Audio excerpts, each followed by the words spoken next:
Friends, आज हम लोग मॉडर्न हिस्ट्री टॉप 500 क्वेश्चन का दूसरा वीडियो देखने जा रहे हैं। इसमें काफ़ी महत्वपूर्ण क्वेश्चन है। एनसीईआरटी से कुछ फैक्ट कलेक्ट किया गया है और कुछ महत्वपूर्ण पुस्तक से, जैसे स्पेक्ट्रम का हो गया। चलिए स्टार्ट करते हैं। इसमें ज़्यादा डिटेल नहीं पढ़ेंगे हम लोग, क्वेश्चन और आंसर। चलिए देखिए क्वेश्चन नंबर 1। क्वेश्चन नंबर 1 में क्या है? पुर्तगालियों द्वारा भारत में प्रथम प्रिंटिंग प्रेस की स्थापना किस वर्ष हुई? किस वर्ष हुई थी भारत में प्रथम प्रिंटिंग प्रेस? 1556 में। 1556 में कहाँ हुआ था? गोवा में। कहाँ हुआ था? गोवा में हुआ। किसके द्वारा किया गया था? पुर्तगालियों के द्वारा प्रिंटिंग प्रेस की स्थापना किया गया था। उसके बाद आगे देखिए क्वेश्चन नंबर 2। हिंद महासागर में व्यापार को नियंत्रण करने के लिए ब्लू वाटर पॉलिसी किसने लागू की? ब्लू वाटर पॉलिसी किसने लागू की? तो किसने किया था? Francisco de Almeida. Francisco de Almeida ने किया था ब्लू वाटर पॉलिसी। देखिए ब्लू वाटर पॉलिसी क्या था कि हिंद महासागर में पूरा अपना सेना का जत्था खड़ा कर दिया था। पूरा अपना सेना का जत्था खड़ा कर दिया था, समझे? उसमें क्या होता था कि अन्य देश के जो व्यापार रहते थे उसको वहीं पे लूट मार करके वहाँ से वापस भगा देते थे, यानी पूरा अधिकार कर लिया था हिंद महासागर पे। इसीलिए इसको फ्रांसिस्को डी अल्मेड़ा को ब्लू वाटर पॉलिसी का जनक माना जाता है। उसके बाद 3 नंबर देखिए। 3 नंबर में कूका आंदोलन को किसने संगठित किया? कूका आंदोलन को किसने संगठित किया? तो किसने किया था? गुरु राम सिंह। गुरु राम सिंह ने किया था। किसने किया था? गुरु राम सिंह ने किया था। उसके बाद आगे देखिए क्वेश्चन नंबर 4। सन्यासी विद्रोह को दमन किसने किया था? सन्यासी विद्रोह को दमन किसने किया था? तो किसने किया था? आंसर क्या होगा इसका? वारेन हेस्टिंग्स हो जाएगा। क्या होगा? वारेन हेस्टिंग्स हो जाएगा इसका आंसर, समझे? उसके बाद आगे देखिए, बाकी डिटेल में आपको देखना है सन्यासी विद्रोह कब हुआ था, सन्यासी कौन थे, किसको बोला जाता था सन्यासी, किस क्षेत्र में हुआ था, ये सब आपको लिखना है। उसके बाद देखिए क्वेश्चन नंबर 5। भारत में होम रूल लीग की अवधारणा किस देश से ली गई है? भारत में होम रूल लीग की अवधारणा किस देश से ली गई है? तो किस देश से लिया गया है? आयरलैंड से। कहाँ से लिया गया है? आयरलैंड से लिया गया है। उसके बाद आगे देखिए क्वेश्चन नंबर 6। एनी बेसेंट ने किस साप्ताहिक पत्रिका के माध्यम से स्वशासन की मांग की थी? स्वशासन की मांग की थी। तो कौन सा पत्रिका था? कॉमनवेल्थ। कॉमनवेल्थ पत्रिका किसकी है? ये एनी बेसेंट की साप्ताहिक पत्रिका है। कैसा पत्रिका है? साप्ताहिक पत्रिका है। स्वशासन का अर्थ क्या होता है? स्वशासन का अर्थ, स्वशासन का मतलब क्या होता है? खुद का शासन। क्या? खुद का शासन होता है स्वशासन का मतलब। उसके बाद क्वेश्चन नंबर 7 देखिए। क्वेश्चन नंबर 7 में क्या है? क्वेश्चन नंबर 7 में जिया तरंग आंदोलन कहाँ प्रारंभ हुआ था? जिया तरंग आंदोलन कहाँ प्रारंभ हुआ था? तो यह प्रारंभ नागालैंड में हुआ था। कहाँ हुआ था? नागालैंड में हुआ था। आपको बताना है नागालैंड से कौन कौन सा राज्य के सीमा साझा करता है। नागालैंड से कौन कौन सा राज्य सीमा साझा करता है। उसके बाद क्वेश्चन नंबर 8। क्वेश्चन नंबर 8 देखिए। Question number 8। किस आंदोलन के दौरान गढ़वाल रेजिमेंट के सैनिक ने प्रदर्शनकारियों पर गोली चलाने से इनकार कर दिया? किस आंदोलन के दौरान गढ़वाल रेजिमेंट के सैनिकों ने प्रदर्शनकारियों पर गोली चलाने से इनकार कर दिया? तो इसका आंसर क्या होगा? आंसर इसका सविनय अवज्ञा आंदोलन हो जाएगा। सविनय अवज्ञा आंदोलन हो जाएगा, समझे? आप लोग को बताना है सविनय अवज्ञा आंदोलन कब शुरू हुआ था।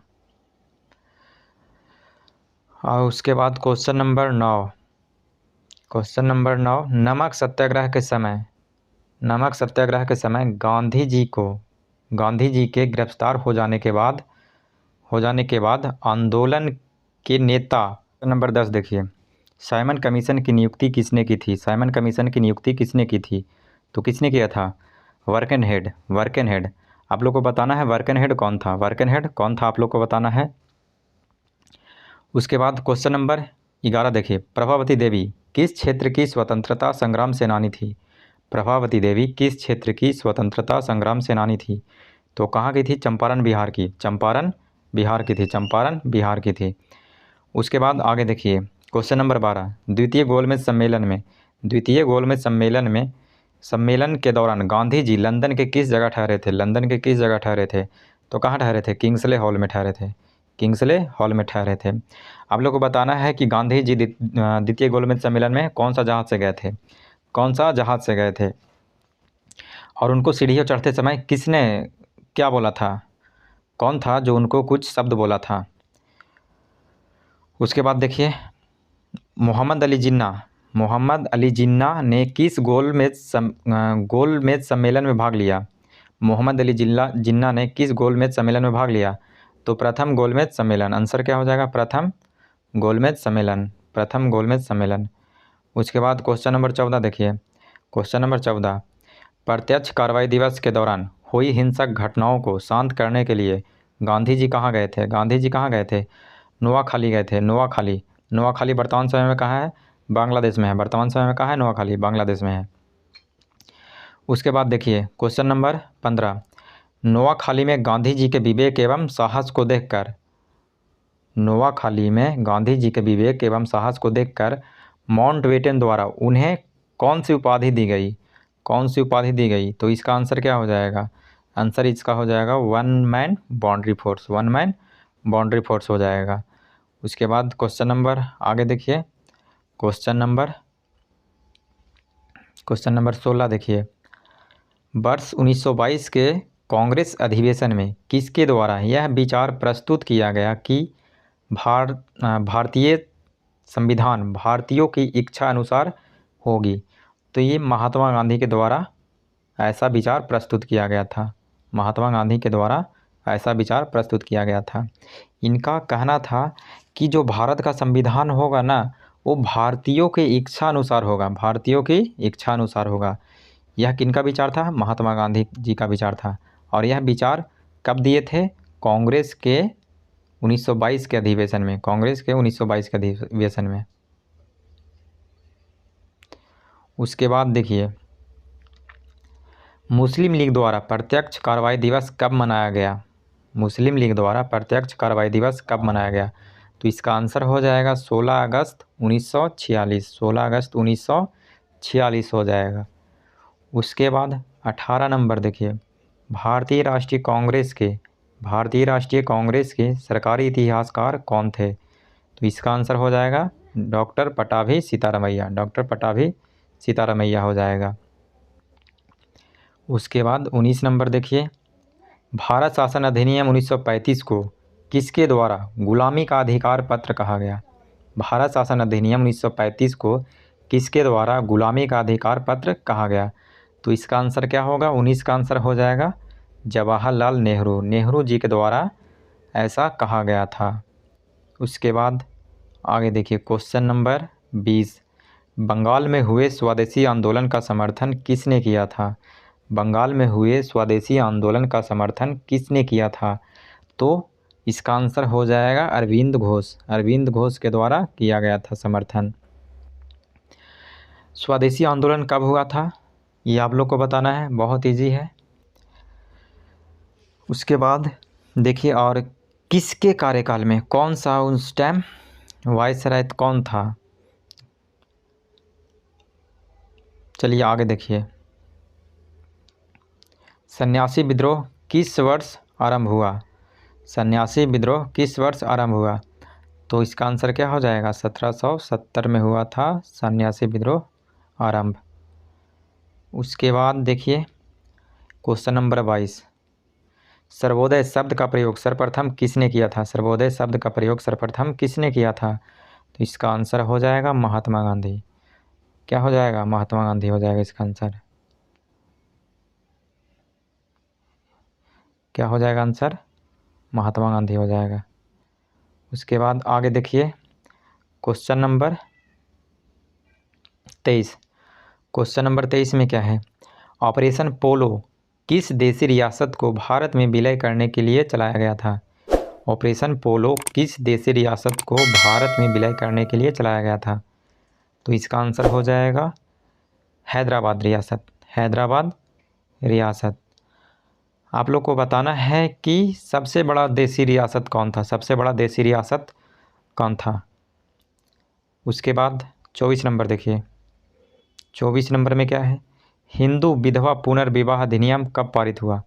हिंदू विधवा पुनर्विवाह अधिनियम कब पारित हुआ? तो कब हुआ पारित? 1856 में हुआ। उसके बाद देखिए 25 नंबर। कैबिनेट मिशन योजना के समय भारत का वायसराय कौन था? मतलब जब कैबिनेट मिशन भारत में आया था उस टाइम भारत का वायसराय कौन था? तो इसका आंसर हो जाएगा लॉर्ड बेवेल। आप लोग को बताना है कैबिनेट मिशन के 3 सदस्य, कैबिनेट मिशन के 3 सदस्यों का नाम। उसके बाद 26 नंबर। गुट निरपेक्षता नीति का प्रतिपादन किसके द्वारा किया गया था? गुट निरपेक्षता नीति का प्रतिपादन किसके द्वारा किया गया था? तो इसका आंसर हो जाएगा जवाहरलाल नेहरू, नेहरू जी के द्वारा। किसके द्वारा? नेहरू जी के द्वारा इसका आंसर हो जाएगा। उसके बाद क्वेश्चन नंबर 27 देखिए। क्वेश्चन नंबर 27, यूरोपीय व्यापारियों का भारत आने का क्रम। यूरोपीय व्यापारियों का भारत आने का क्रम। क्रम को ऐसे ही याद रखना है। पहले क्या हो जाएगा? पुर्तगाल हो जाएगा। क्या हो जाएगा? पुर्तगाल, पुर्तगाल, डच, ब्रिटिश, ब्रिटिश हो जाएगा। और यहाँ पे डेनिश हो जाएगा, डेनिश हो जाएगा। यहाँ पे डेनिश हो जाएगा, टेनिस लिखा, टेनिस और फ्रांसीसी, और लास्ट में स्वीडिश हो जाएगा, स्वीडिश। उसके बाद यहाँ अलग है, डेनिश है, यहाँ डेनिश है और फ्रांसीसी है। उसके बाद क्वेश्चन नंबर 28। क्वेश्चन नंबर 28 देखिए। भारत में पुर्तगाली शक्ति का वास्तविक संस्थापक किसे माना जाता है? भारत में पुर्तगाली शक्ति का वास्तविक संस्थापक किसे माना जाता है? तो इसका आंसर हो जाएगा अल्बुकर्क, अल्बुकर्क हो जाएगा। आपको बताना है अल्बुकर्क भारत कब आया था और कब से कब तक रहा। उसके बाद क्वेश्चन नंबर 29, किस यूरोपीय शक्ति द्वारा भारत में मसालों के निर्यात के स्थान पर कपड़ों के निर्यात को प्राथमिकता दिया? तो किसने दिया था? डचों के द्वारा। डच ज़्यादातर कपड़ा का निर्यात करते थे, कपड़ों का निर्यात करते थे, मसालों का नहीं। उसके बाद 30 नंबर देखिए। वर्ष 1959 में बेदरा का युद्ध किन 2 यूरोपीय शक्ति के मध्य लड़ा गया था? वर्ष 1959 में बेदरा का युद्ध किन 2 यूरोपीय शक्ति के मध्य लड़ा गया था? तो किसके मध्य लड़ा गया था? डच और अंग्रेज, डच और अंग्रेज। उसके बाद क्वेश्चन नंबर 31 देखिए। Question number 31, captain Hawkins Bharat आया था। कैप्टन हॉकिंस भारत आया था, कब आया था? 1608 में आया था। 12th क्लास के एनसीईआरटी में है कैप्टन हॉकिंस और जहांगीर के बीच संवाद जो हुआ है उस टाइम क्या करता है कैप्टन हॉकिंस? उपहार लाता है। उपहार मतलब इतना सस्ता लेकर आता है ना कि जहांगीर को थोड़ा मतलब इसके प्रति क्या चिढ़ हो जाता है कि इतना कहाँ से आया है, विदेश से आया है और इतना छोटा उपहार लेकर आया, इतना सस्ता उपहार लेकर आया है। और ये उपहार में अंगूठी दिया था, ये अंगूठी दिया था उपहार में, जिसका कीमत बहुत कम था। उसके बाद एनसीईआरटी 12th क्लास में है, इसको पढ़ कर देखिएगा एक बार। उसके बाद 32 नंबर, ईस्ट इंडिया कंपनी के किस अंग्रेज गवर्नर को औरंगजेब द्वारा भारत से निष्कासित किया गया? भारत से निष्कासित किया गया था। तो किसको किया गया था? सर जॉन चाइल्ड को, सर जॉन चाइल्ड को भारत से निष्कासित किया गया था। किसके द्वारा किया गया था? औरंगजेब के द्वारा। किसके द्वारा किया गया था? औरंगजेब के द्वारा। औरंगजेब के द्वारा अंग्रेज गवर्नर को सर जॉन चाइल्ड को भारत से निष्कासित कर दिया गया था। उसके बाद आगे देखिए 33 नंबर, हैमिल्टन द्वारा सफल उपचार किए जाने के कारण किस मुगल बादशाह द्वारा ईस्ट इंडिया कंपनी के लिए वर्ष 1717 में महाधिकार पत्र जारी किया गया था? तो फर्रुखसियर द्वारा किया गया था। फर्रुखसियर द्वारा अधिकार पत्र जारी किया गया था। कब किया गया था? 1717 में, फर्रुखसियर द्वारा। उसके बाद 34 नंबर देखिए। 34 नंबर में क्या है? 1661 ईस्वी में इंग्लैंड के राजा चार्ल्स प्रथम हो जाएगा यहाँ पे, इंग्लैंड के राजा चार्ल्स द्वितीय, सही है। चार्ल्स द्वितीय का विवाह पुर्तगाल के किस राजकुमारी से हुई? तो राजकुमारी का नाम क्या है? कैथरीन, राजकुमारी कैथरीन से हुआ था। उसके बाद 35 नंबर देखिए, 35 नंबर में 1664 में फ्रांसीसी कंपनी की स्थापना किसके प्रयासों से की गई? 1664 ईस्वी में फ्रांसीसी कंपनी की स्थापना किसके प्रयासों से की गई? तो कोलवर्ट के प्रयास से किया गया था। उसके बाद 36 नंबर देखिए, 36 नंबर में क्या है? फ्रांसीसी कंपनी की स्थापना किसके कार्यकाल में की गई? फ्रांसीसी कंपनी की स्थापना किसके कार्यकाल में की गई? तो लुई 14वें के कार्यकाल में किया गया। उसके बाद 37 नंबर देखिए, फ्रांसीसियों द्वारा फोर्ट लुई नामक किला कहाँ बनाया गया था? तो पांडिचेरी में बनाया गया था। कहाँ बनाया गया था? पांडिचेरी में बनाया गया था। उसके बाद 38 नंबर देखिए, पांडिचेरी का प्रथम फ्रांसीसी गवर्नर कौन था? तो इसका क्या हो जाएगा? फ्रैंको मार्टिन हो जाएगा। आंसर इसका क्या होगा? फ्रैंको मार्टिन हो जाएगा आंसर। उसके बाद 39 नंबर देखिए, प्रथम कर्नाटक युद्ध किस संधि के मध्य समाप्त हुआ? किस संधि के द्वारा समाप्त हुआ था? तो एक सलाह सैपल की संधि के तहत समाप्त हुआ था प्रथम कर्नाटक युद्ध। उसके बाद देखिए क्वेश्चन नंबर 40 में क्या है? वांडीवास का युद्ध कब हुआ था? तो इसका आंसर है 1760 में हुआ था। वांडीवास का युद्ध कब हुआ था? 1760 में हुआ था। उसके बाद आगे देखिए क्वेश्चन नंबर 41, मुर्शीद कुली खान ने अपनी राजधानी ढाका से कहाँ स्थानांतरित किया? तो इसका आंसर हो जाएगा मुर्शिदाबाद। कहाँ हो जाएगा? मुर्शिदाबाद। आंसर क्या होगा? मुर्शिदाबाद हो जाएगा। उसके बाद 42 नंबर देखिए, बंगाल के किस गवर्नर ने यूरोपियों की तुलना मधुमक्खी से की थी? कौन किया था? अलीवर्दी खान ने किया था। समझे?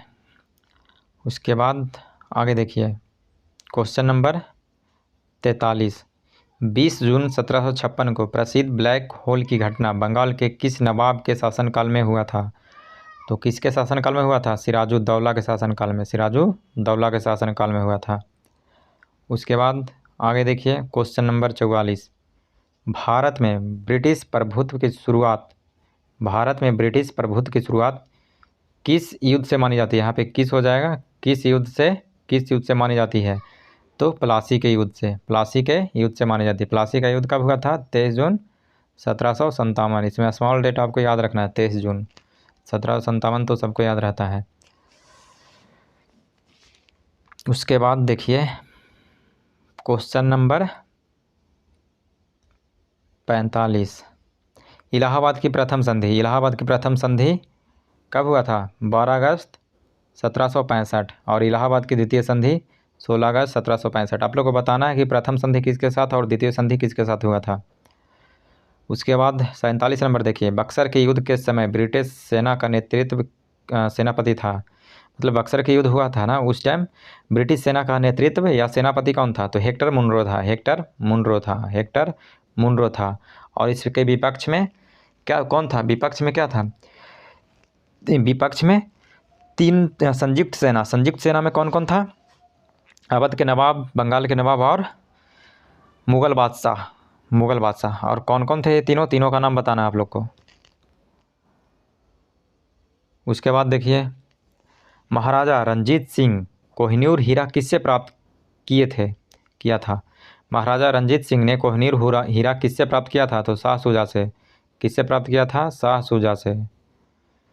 उसके बाद 49 नंबर देखिए, अमृतसर की संधि कब हुई? 25 अप्रैल 1809 को। 25 अप्रैल 1809 को। आप लोगों को बताना है कि अमृतसर के संधि के तहत अंग्रेज और रंजीत सिंह का सीमा किसको निर्धारित किया गया था? सीमा किसको बना दिया गया था? आप लोग को बताना है। उसके बाद अगला क्वेश्चन देखिए, क्वेश्चन 50। प्रथम आंग्ल सिख युद्ध के दौरान भारत का गवर्नर जनरल कौन था? प्रथम आंग्ल सिख युद्ध के दौरान भारत का गवर्नर जनरल कौन था? तो इसका आंसर हो जाएगा हार्डिंग प्रथम। हाँ, हार्डिंग प्रथम हो जाएगा, लॉर्ड हार्डिंग प्रथम हो जाएगा। उसके बाद 51 देखिए, प्रथम आंग्ल सिख युद्ध किस संधि के द्वारा समाप्त हुआ? प्रथम आंग्ल सिख युद्ध किस संधि के तहत समाप्त हुआ?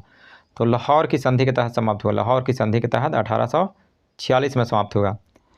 उसके बाद 52 देखिए, महाराजा रंजीत सिंह का उत्तराधिकारी कौन था? महाराजा रंजीत सिंह का उत्तराधिकारी कौन था?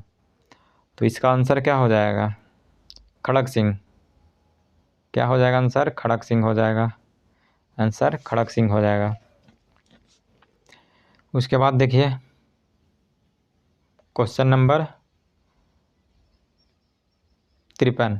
13 जनवरी 1849 को हुई चिलियावाला युद्ध में अंग्रेज सेना का नेतृत्व किसके द्वारा किया गया था? किसके द्वारा किया गया था? लॉर्ड गफ के द्वारा। लॉर्ड गफ के द्वारा किया गया था। कौन सा युद्ध का नेतृत्व किया गया था? तो चिलियावाला युद्ध का। चिलियावाला युद्ध कब हुआ? 13 जनवरी 1849 को।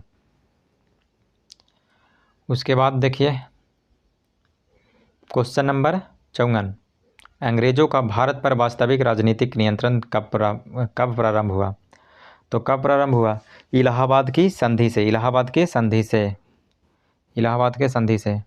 इलाहाबाद की संधि कब हुआ था? आप लोगों को पता ही होगा, 1765 में। उसके बाद देखिए 55। भारत में न्यायिक सेवा का जन्मदाता किसे माना जाता है? भारत में न्यायिक सेवा का जन्मदाता किसे माना जाता है? वारेन हेस्टिंग को माना जाता है। किसको माना जाता है? वारेन हेस्टिंग को न्यायिक सेवा का जन्मदाता माना जाता है। उसके बाद 56 नंबर देखिए, भारत में पुलिस सेवा एवं सिविल सेवा का जन्मदाता किसे माना जाता है? भारत में पुलिस सेवा एवं सिविल सेवा का जन्मदाता किसे माना जाता है? तो कॉर्नवालिस को माना जाता है। किसको माना जाता है? कॉर्नवालिस को। लॉर्ड कॉर्नवालिस को माना जाता है। भारत के प्रथम आईसीएस अधिकारी कौन थे? भारत के प्रथम आईसीएस अधिकारी कौन थे? सत्येंद्र नाथ टैगोर।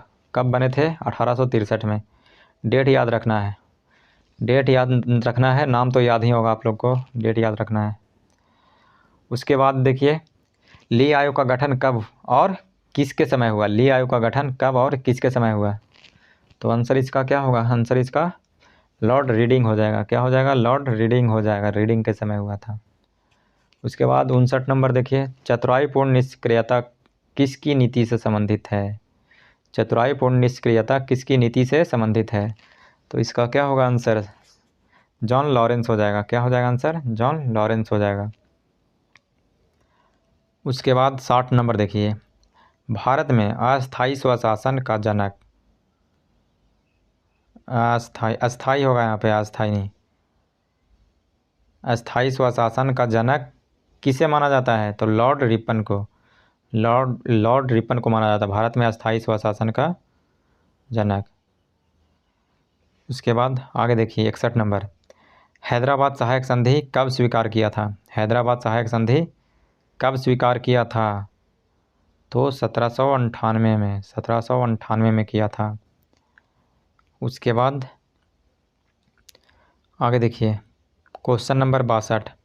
1892 में दादा भाई नौरोजी ने ब्रिटिश हाउस ऑफ कॉमन में किस पार्टी से चुने गए थे? तो इसका आंसर हो जाएगा लिबरल पार्टी। लिबरल पार्टी से चुने गए थे। इसको याद रखिएगा। ये सारा क्वेश्चन बहुत इम्पोर्टेंट है, बहुत बहुत इम्पोर्टेंट है। बस इसको ध्यान से पढ़ लीजिए, 1-2 बार पढ़ लीजिए, याद हो जाएगा आपको। उसके बाद देखिए क्वेश्चन नंबर 63। यह विचारधारा किसने दिया? यह विचारधारा किसने दिया? भारत में ब्रिटिश आर्थिक नीति घिनौनी है। भारत में ब्रिटिश आर्थिक नीति घिनौनी है। तो किसने दिया? Karl Marx. क्या हो जाएगा? Karl Marx. इंडिया टुडे के लेखक कौन हैं? इंडिया टुडे के लेखक कौन हैं? Rajani Palme Dutt. Rajani Palme Dutt. Rajani Palme Dutt India Today के लेखक। बहुत अच्छी पुस्तक है, आप लोग पढ़ कर देखिएगा एक बार। उसके बाद आगे देखिए, टिस्को का स्थापना कब हुआ था? टिस्को का स्थापना कब हुआ था? तो 1907 में हुआ था। कब हुआ था? 1907 में हुआ था। कब हुआ था? 1907 में हुआ था। किसके द्वारा हुआ था उसको बताना है आपको, और किसके द्वारा हुआ था उसको बताना है, और टिस्को कहाँ है, टिस्को कहाँ है, टिस्को का स्थापना कहाँ पे हुआ बताना है आप लोग को। उसके बाद 66 नंबर देखिए, 66 नंबर में क्या है, 1855 में भारत का प्रथम जूट मिल कहाँ स्थापित किया गया था? कहाँ स्थापित किया गया था? तो सेरामपुर पश्चिम बंगाल में किया गया था। भारत का प्रथम चाय बागान कब स्थापित किया गया? भारत के प्रथम चाय बागान कब स्थापित किया गया? 1833 में, 1833 में। उसके बाद 68 नंबर, किस इतिहासकार ने 1765 से 72 ईस्वी के काल को डाकुओं का राज्य कहा? तो के.एम. पनिक्कर के द्वारा कहा गया।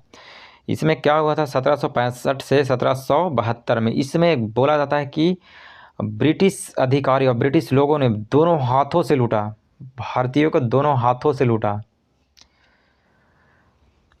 समझे। उसके बाद देखिए 1969 नंबर, 69 में क्या है, देखिए 69 में अस्थाई बंदोबस्त समस्त ब्रिटिश भारत के कितने प्रतिशत पर लागू किया गया था? कितने प्रतिशत पर था? तो 19% पे। कितने पे? 19% पे, याद रखिएगा इसको।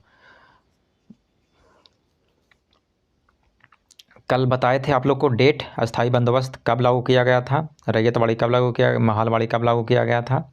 आज इसमें बता रहे हैं क्या, प्रतिशत, कितने क्षेत्रफल पे अस्थाई बंदोबस्त, रैयतवाड़ी और महलवाड़ी व्यवस्था लागू किया गया था।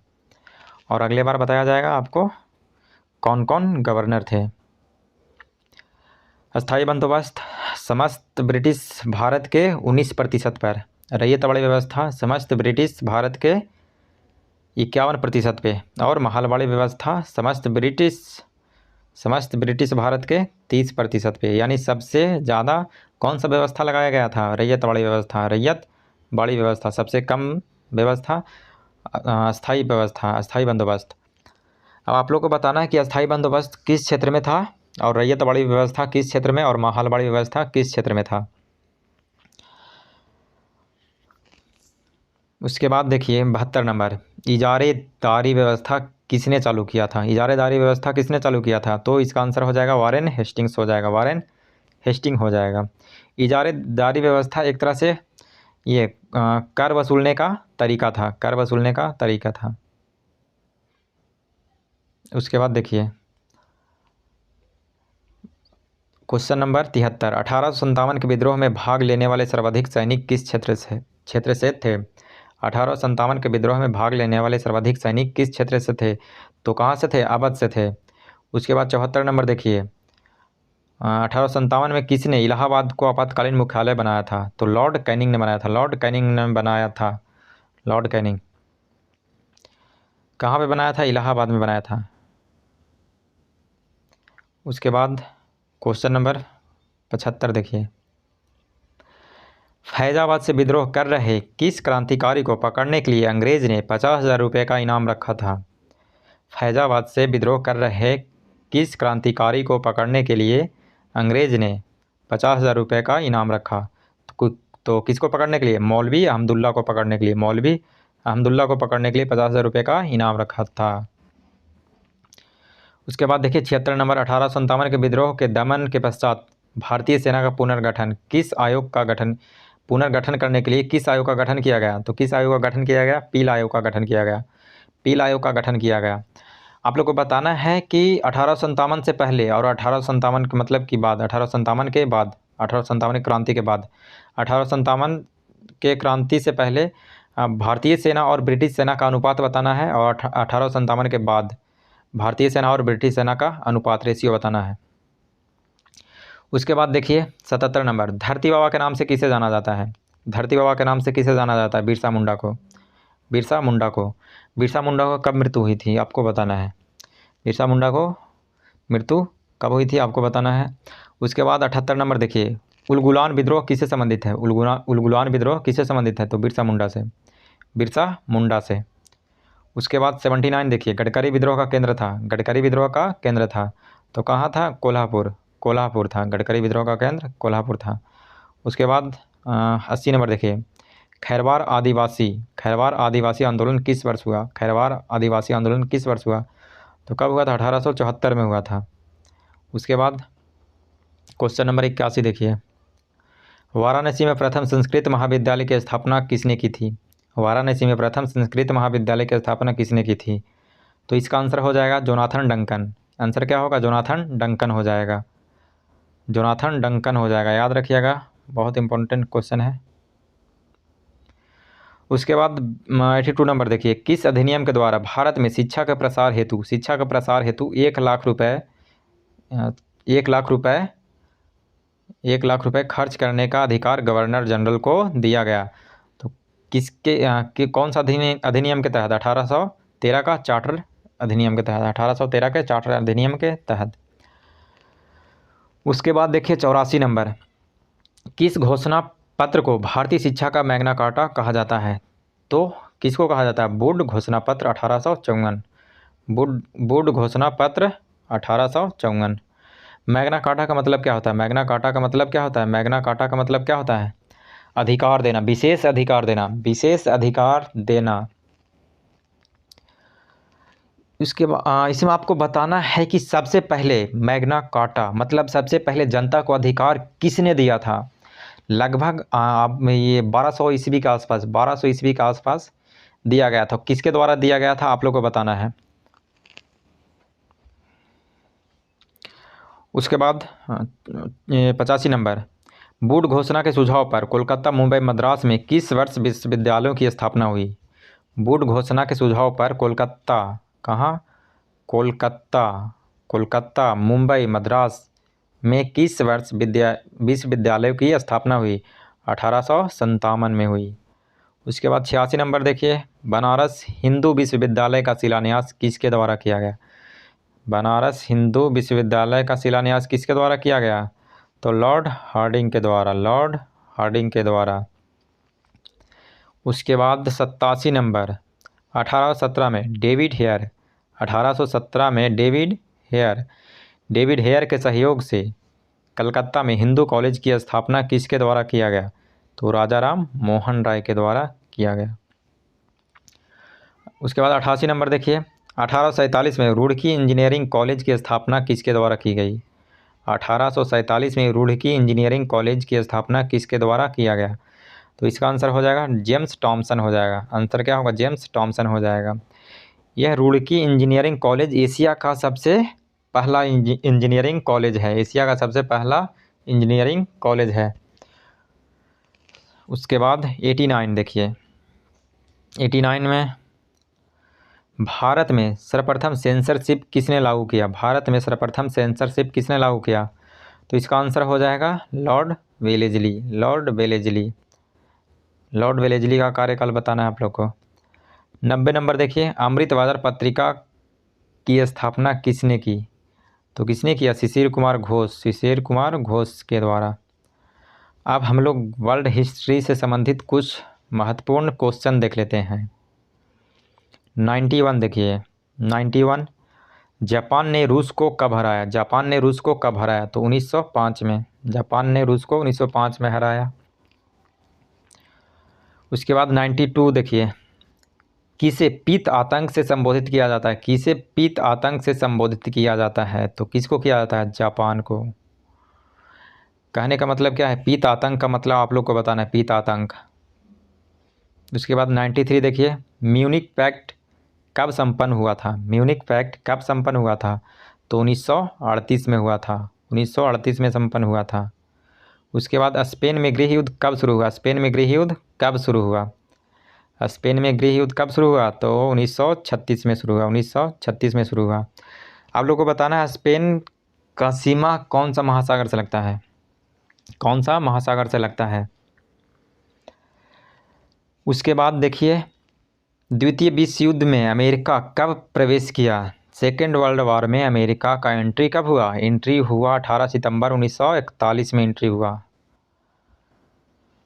उसके बाद 96 नंबर देखिए, इंग्लैंड में औद्योगिक क्रांति की शुरुआत किससे हुई? इंग्लैंड में औद्योगिक क्रांति की शुरुआत किससे हुई? सूती कपड़ा उद्योग से, सूती कपड़ा उद्योगों से। उसके बाद देखिए 97 नंबर, एक जार एक चर्च एक रूस का नारा किसने दिया? तो किसने दिया था? जार निकोलस द्वितीय ने दिया था, जार निकोलस द्वितीय। एक जार एक चर्च एक रूस, कहने का मतलब एक जार, जार का मतलब आचार रखने वाला जार नहीं, जार का मतलब शासक होता है, जार का मतलब शासक होता है। चर्च का मतलब एक चर्च, एक चर्च बोले तो मतलब पूजा गृह, जो उन लोग का चर्च होता है ना, चर्च, चर्च में कौन लोग पूजा करते हैं? ईसाई लोग करते हैं ना, ईसाई लोग करते हैं चर्च में। और एक रूस मतलब एक देश का नारा दिया था कौन? जार निकोलस द्वितीय।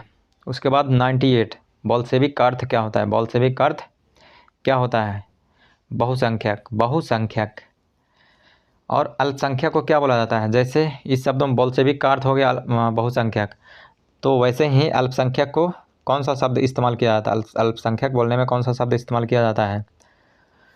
उसके बाद 99 नंबर देखिए, मैं ही राजा हूँ और मेरे शब्द ही कानून है, यह कथन किसकी है? तो इसको तो सब जानते हैं भैया, लुई 14, लुई 14वें का। यह कथन किसका था? लुई 14वें का। उसके बाद 100 नंबर देखिए, द्वितीय विश्व युद्ध में कितने देशों ने भाग लिया? कितने देशों ने भाग लिया? तो इसका आंसर क्या हो जाएगा? 61 हो जाएगा, 61 हो जाएगा। बस आज के लिए इतना ही था। ये काफ़ी महत्वपूर्ण क्वेश्चन है, इसको आप लोग पढ़ लीजिएगा आराम से। धन्यवाद।